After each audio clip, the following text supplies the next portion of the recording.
Tena nyakara kamano en kinde maber ahinya mar chaka chenro mar kaka wanene okinyi ma kawuono weche thoth ka kuom ndalo manok mosekadho chien wasebedo ka waneno chapni mang'eny ahinya e weche mag siasa mar piny Kenya e piny luo ka koko maka kod kacha machwe kelo nyaka hinyruok gi thoe mar oganda.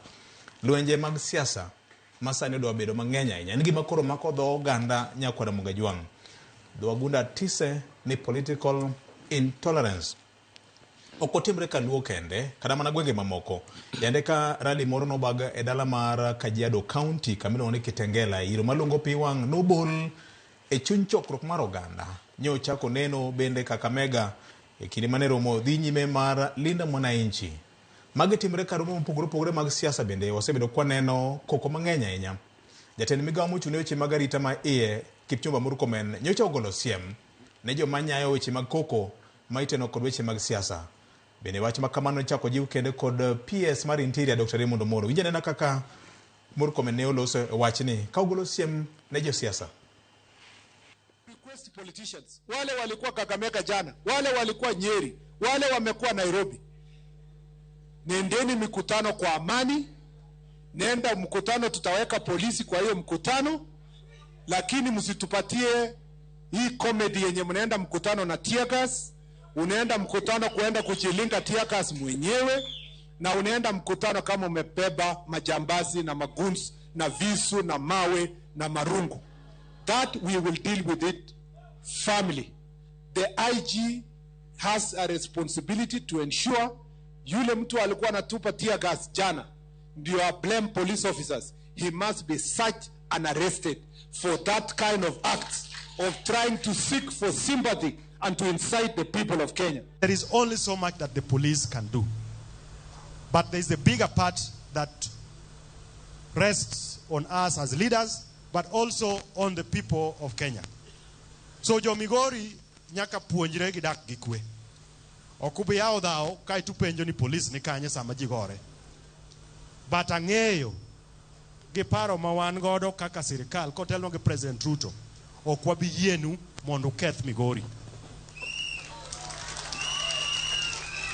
And we will not allow anyone else.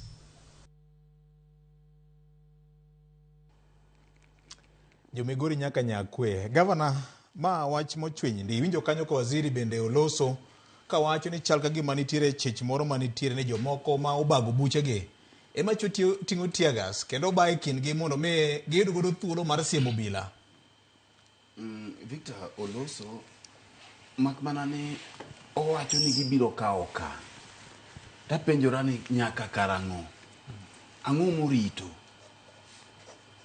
ka waziri kata jatend migawo mochung' ne weche mag arita kwe nyalo wuok bang' juma achiel nyaka nyocha Ochido gi Masara ng'at achiel Jak Buombo wadgi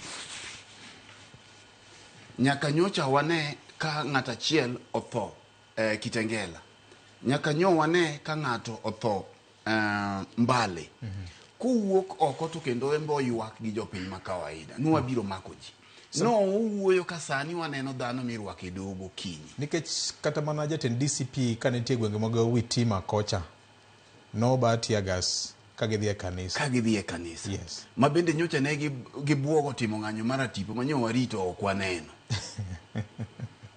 Koro onego bed Victor ting' mokwongo mar sirikal moro amora en arita mar oganda. Taparo ni ywaruok mantiere weche mag guns gi jok makoro giluongo gi ni mbogi gi en gima tut maloyo gima wanene. To gimomiyo wachopo ka VOJ en ni gini pod onge wat jatelo moro kata nyathi jatelo moro maduong' motho yie gini.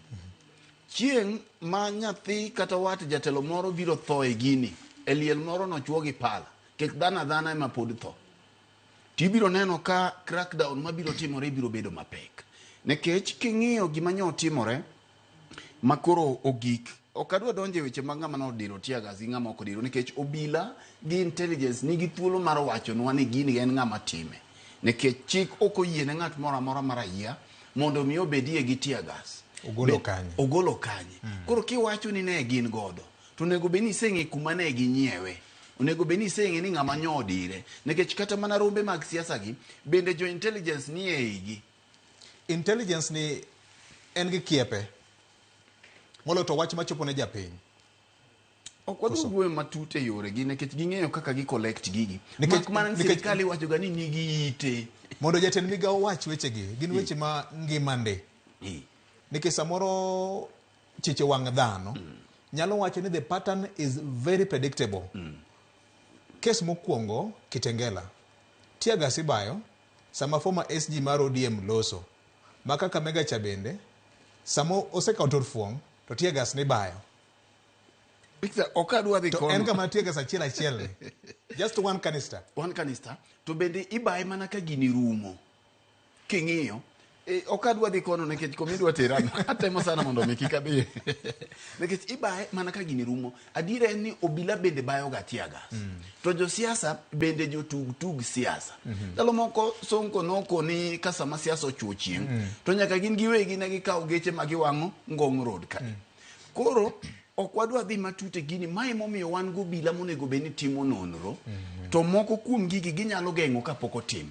To kopo ni ng'ato owuotho gi gire moro nikech siasa bende koro tugo biro mopogore opogore to nego beni ging'eyo ma ng'at ma kama imako. To maduong' adwa biye gima timore Kaluo nikech mae kizungu wacho ni en a tip of the iceberg. Gima nyine no timore ni mokwongo onge mar tije Kaluo to gi jo siasa nikech king'iyo kaka nyo PS Dr. Raymond Molo wuoyo wacho ni wawegi kaka jo siasa kaka jotelo nyaka koro wang'e ni to ang'o ma wadwaro nikech gik Victor kama kata mana dhi liel Kaluo dhi bedo matek kama koro wachomo mayiero birani nikech ja siasa donjo gi dhana 50 to gin Kisumo idhi tikwanyo gi ng'at ka ng'ato ng'e sama koro sani dhi tichudo tichoko nigi ang'o ma miyo ng'at ma nyo neg Mbalecha ne en Jaluo kendo ya Kisumu Mbale nyo dhi time ang'o ok wawach ni gima nyo timore ber tipenjori nikech magi gin mbaka ma nyo gore e mbui kineno ni ok ng'at ka ng'ato kawo ji jogi dhi to sama gigi timore sirikal nigi ite yandi wachonwa ni kata kigo mbaka e ot gotieno e odi mar loka midake tikone chiel nigi ite to sirikal nigi ite malo chiel koro migi mineno timore kaka wamedo dhini biro gik Victor kama lielo timore jomoko biro donjo magi yadh chiemo magitim gik magitimo to kata mano odiochieng gidonjo makoro gigol nyaka welo e kombe nikech ng'ato donjo gi tim 100 to kama biro ke sani koro lielo onge matin Kaluo kata mana matin ke chon ng'eny nja ne gibiro liete mag jotelo sani koro luoro nitiere kiwinjo ni jong'ane biro kech koda in nyaka kanyo tisewinjo ni jong'ane biro ji oluor ni ng'ane di biro nikech nitiere bedo ni jotelo gi otiyo gi onge mar tije mar kijende mantiere to gini ok en gimotamo sirikal tieko Victor pod wadok mana ir sirikal nikech gin ema gin gi ting' mar arita sama ng'ato kawo dhano 200 tikawo gi tiketo gi e probox tikawo gi titing'o gi e pickup to gin gi bede gin gi pele gin gi pelni magi dhi magi yaw tulo kama chielo ing'eyo ni sama okawo jogi oketi ng'at machielo bende biro gi jogi nitie maling'ling anyo wayudo nyoro kata mana gik madino otimore Migori ma samoro bedo PS no okonyo nikech maling'ling monyo yudo nitiere be jok manyo dwa dhi chulo kuoro nyoro Migori to joma bende no mi bet ni kamoro bende nyo nitie mathoth koro iyudo ka gimiluongo ni political intolerance ni en gima koro tiende odhi malach to ng'ama nigi ting' mar tieko gini en jotelo to gi migawo mar obila ang'o miya wacho jotelo samo ma tijende gi tiro ka ng'ato osego simu nikech kako otenore gi jatelo moro idhi Kisumo kanyo ikwanyogi ko obila osekawo gi to bang' ka gigo kinyi ng'ato osechulo pesa mosewar gi godo to jotelo gi ng'at ka ng'ato nigi kweth mare ng'ato nigi mare 200 ng'ato nigi mare 300 ng'ato nigi mare 400 koro iyudo ka joma hinyore en jopiny obila yudore kama tek nikech obila osemako ng'ato chik wacho ni nyaka tere e doho pok ng'ani ochopo e doho to nikech otenore gi ng'at moro makore lach e piny owacho simu osewuok koro ng'acha dok ka ng'ong'o kendo thiano ne obila nikech seche moko osebedo ka wasundo obila ahinya tiyudo ka obila gi ahinya obila mantiere lemo matindo OCS gi jok mamoko gi lwetgi otwe Victor mondo awe ne jowetena ogo wiye lwetgi otwe migi yudore kama tek. Ndalo moko ne nitiere obila moro Kisumu kae mani luongo ni Wanyama. Ka weche ne pek. Neno CS Makondele. Yes. Ne OCS Makondele. Ndalo na nyalo paro kon limo Kisumu weche ne rachie ma no tieko gicha. Kiparo MRC ne nitiere Mombasa. Ndalo Nelson Marwa. Ndalo Nelson Marwa. Gigi gin gik minyalo tieki. Titieko gi kaluwore ni jotelo moyie kendo nyayo gigi orumo. Mar ariyo kang' mineno gigi timore godo, mineno weche mag political intolerance gi bende nitiere e mbui. Koro jotelo sani ok ang'eni kech kata pani senior J onge. Gibiro gi weche adi? Weche ariyo mar attacking your opponent. Koro ging'iyo ni to mbui ka nitiere jok moko modhi okawo ma samoro kata lony mag weche mbui gi bende gionge godo, to gin girito mana ni opponent ne owacho ang'o mi post e liel. Girito bende kata mana nyaka e station, nikech yoro ne wago mbaka gi jok moko mantiere kuonde mabet otenore mabet lach e weche moko ma bende ok wanyal ng'eng'o ka duto te. Girito ni to jatelo makama oket ang'o e mbui. Tiyudo ka oket nyaka ng'at ma kata nyukta okia ginene, nyukta madongo gi matindo gi okia en oriw gi ariwa to keto gi ka. Ikoni Fred ni ondiko gi nyukta matin. Fred gi nyukta matin. Fred ni ondiko to ginene ni to sebola ya. Gin accounts moko ma kizungu luongo ni pseudo account. Bots. Ma ng'at achiel nigi account apar e mbui. Moko kuom gi nyake kaka wanene sami winjo wawuoyo ni. Kare in ka wasomo message to wawe ni jopiny ma kawaida ma winjowa. Kare jasiasa osepango joge moko.